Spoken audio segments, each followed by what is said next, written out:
ఈ కామెంట్ సెక్షన్లో మన ఫ్రెండ్స్ అందరూ కూడా నన్ను ఏ బయట వాడతారు, ఏ ఫిషింగ్ బయట ఏం వాడతారో ఎర్రలు అన్నది చెప్పమన్నారు ఫ్రెండ్స్. దానికోసం ఈ వీడియో తయారు చేశాను. నెక్స్ట్ వీడియోలో కూడా మేము మిగతా బయట ఇంకేమేమి వాడతాం అన్నది కూడా నెక్స్ట్ వీడియోలో వస్తుంది ఫ్రెండ్స్. కాలువలో ఉండేటటువంటి ఈ గొరకల్ని ఎర్రగా వాడచ్చు. వీటితోటి ఒక 3 రకాలైనటువంటి చేపల్ని క్యాచ్ చేయొచ్చు.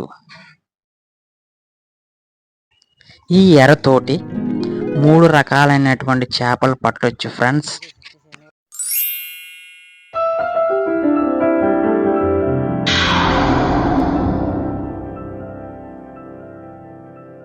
కోడిపేగలు ఎర, దీనికి కూడా ఒక 2 రకాల చేపలు క్యాచ్ చేయొచ్చు ఫ్రెండ్స్. ఇది హార్మట్ క్రాబ్ అంటారు కదా ఫ్రెండ్, నత్తలో ఉండేది ఇది. దీంతో కూడా ఒక 3 రకాల చేపలు క్యాచ్ చేయొచ్చు ఫ్రెండ్స్. ఇదైతే మైదా పిండి కోడిగుడ్డుతో కలిపిన మిశ్రమం ఫ్రెండ్. ఇది దీన్ని ఎరగా పెట్టి కూడా ఒక 3 రకాల చేపలు పడతాం ఫ్రెండ్స్.